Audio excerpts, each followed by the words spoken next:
January 19, 2001, at Mexico's Puente Grande prison, the clock struck midnight. It was a very quiet place. Everyone assumed that there was no way you could escape its thick walls and high watchtowers. But that night was going to be different. An unforeseen event that would completely upend everything was about to occur.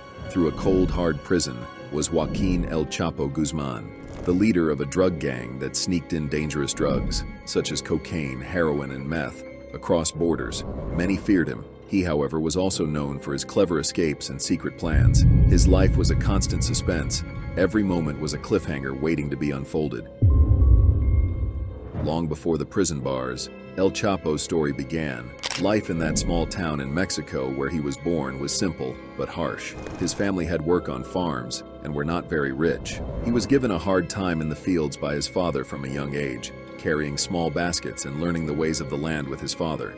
Though life was nothing short of tough, he dreamed of a future better than he. The man wanted to be always stronger, to have enough money to change his fate. And as he grew older, El Chapo learned that the world was much bigger than the world he was born in. So he left home to seek his opportunities and walked into the company of men doing a very dangerous business. These men were part of a cartel, a team to sell illegal drugs. Small El Chapo tasks at first included carrying messages and helping to transport little bags of drugs. He had learned how to conceal the drugs in boxes and in cars. It was simple work, but there were cleverness and courage needed for it. The big cartel soon began to fragment itself into smaller gangs. El Chapo seized the moment and starting his own team called the Sinaloa Cartel. But this new group grew very fast, and its influence touched everyone. During his reign, the cartel moved large amounts of drugs from Mexico and into the United States and elsewhere in the world. Every deal and shipment made El Chapo more powerful. It wasn't his typical path, though. The path he chose turned out to be dangerous and full of conflict, and his path was soon to take him to a life of thrilling escapes and dark secrets. El Chapo was confined in Puente Grande, a prison built to house the worst of criminals back to that fateful night in 2001.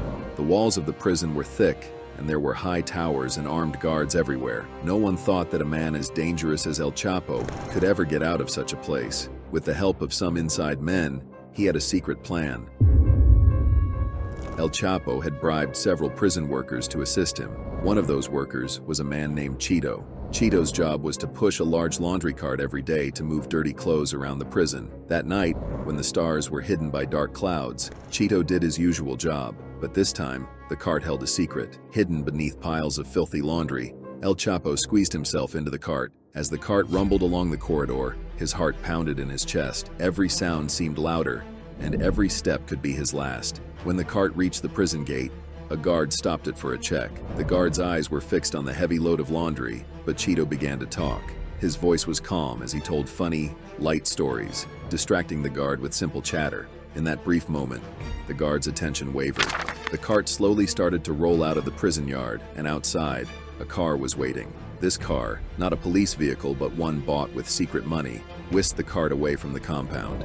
At that moment, a loud helicopter appeared in the night sky. The helicopter landed quickly and took El Chapo aboard. As the chopper lifted into the dark sky, a sense of relief mixed with suspense filled the air. The prison staff soon realized that their most infamous prisoner had vanished without a trace. What had happened? Had the plan worked perfectly? The suspense lingered like a question mark in the cold night air.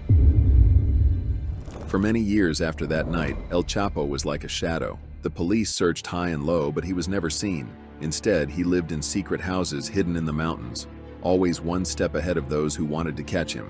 Even while in hiding, he still controlled his vast empire. His men smuggled drugs through trucks, boats, and, most cleverly, through secret underground tunnels. These tunnels were like hidden passageways built right under the surface of the land, a maze of dark, twisting roads that allowed his team to move undetected. The tunnels became legendary. They were not simple holes in the ground. They were built with care. They had lights to help workers see, and small fans to bring fresh air inside. In these tunnels, the echoes of footsteps and the sound of digging could send shivers down anyone's spine. Imagine a secret path that only a few knew about, a path that could be your escape from danger. El Chapo's tunnels were exactly that, a daring escape route and a sign of his determination to remain free. However, even a man as clever as El Chapo could not hide forever. In 2014, the police made a surprising discovery. In a safe house where they thought he might be hiding, They found a small tunnel under a bathtub. It was clear that El Chapo had prepared another escape plan. The discovery sent a wave of excitement and fear through the law enforcement community.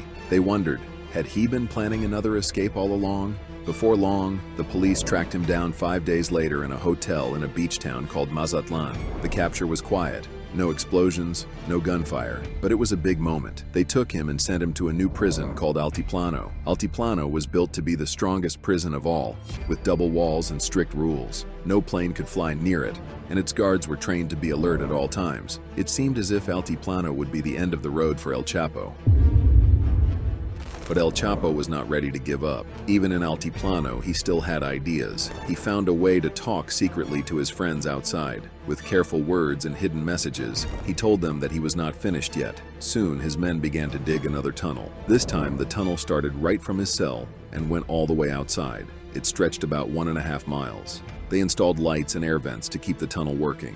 It became a secret escape route carved out of stone and dirt. El Chapo helped by hiding a GPS tracker in his shower, the only spot in his cell without cameras. His gang used the tracker to dig straight to his shower floor. Inside the prison, El Chapo's only way of communicating with the outside world was through two people, his lawyer, Scar Lopez, and his third wife, Emma Coronel. They married in 2007, and she was 32 years younger than him. El Chapo worked closely with Emma, passing on messages to his children and followers. Despite his imprisonment, he maintained a strong connection with his family, particularly his 4 children, who were leaders in his gang. However, after his imprisonment, no one took over the leadership. Instead, El Chapo trusted another man, Damaso Lopez. Damaso was the deputy chief of security at the high-security Punta Grande prison. A corrupt official, he let El Chapo do whatever he wanted behind bars. After El Chapo's first escape in 2001, Damaso took the blame and was fired.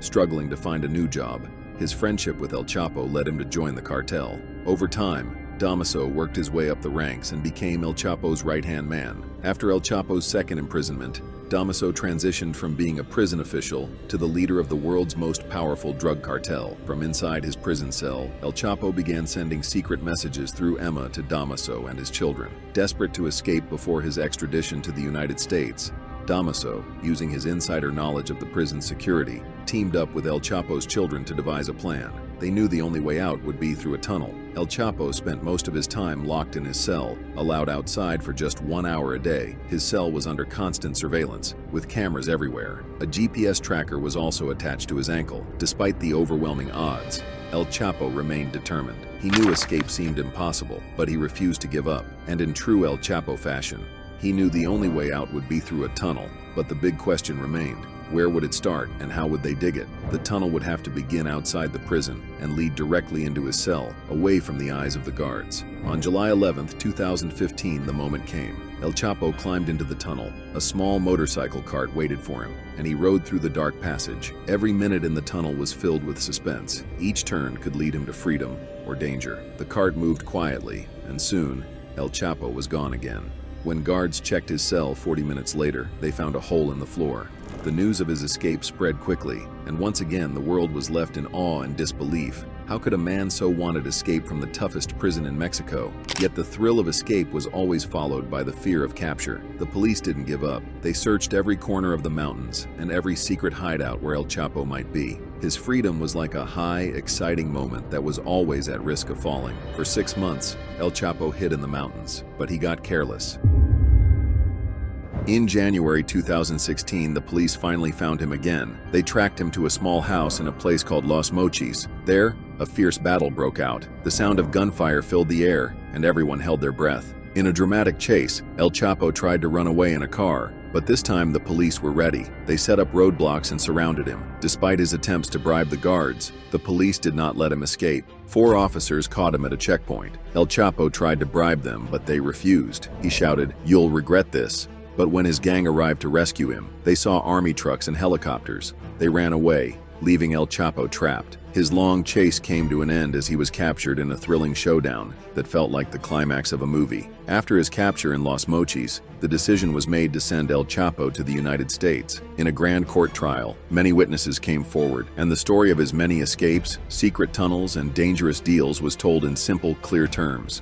The court listened carefully and decided that he must spend the rest of his life in prison. In 2019, he was sentenced to life in prison, and now he sits in a very strict prison called ADX Florence in Colorado. In ADX Florence, life is very different from the wild days on the run.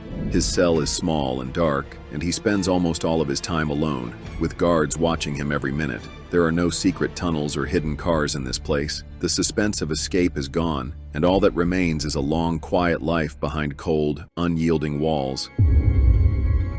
The legend of El Chapo is full of suspense. Every twist in his life, from his daring escape in a laundry cart to his mysterious tunnel adventures, left everyone wondering what would happen next. It is like reading a book with many cliffhangers. Just when you think the story is over, a new twist appears. One moment you are left in suspense, and the next, a new secret is revealed. The saga of El Chapo is not just a story of one man's escapes. It is a story of an empire built on secrets and danger. Even after his capture, his influence can still be felt. His sons and close friends continue to work in the same dangerous business. They use the tunnels and tricks that he once made famous. Rival groups fight over the territory he once controlled, and the suspense in the air remains as communities wonder what will come next. Thank you for joining me on this long journey through the life of El Chapo. Remember, every twist in the road can hold a surprise, but it is up to us to choose the path of kindness and truth. The legend of El Chapo is a story filled with suspense, mystery, and a lesson that no secret can hide from the light of justice forever.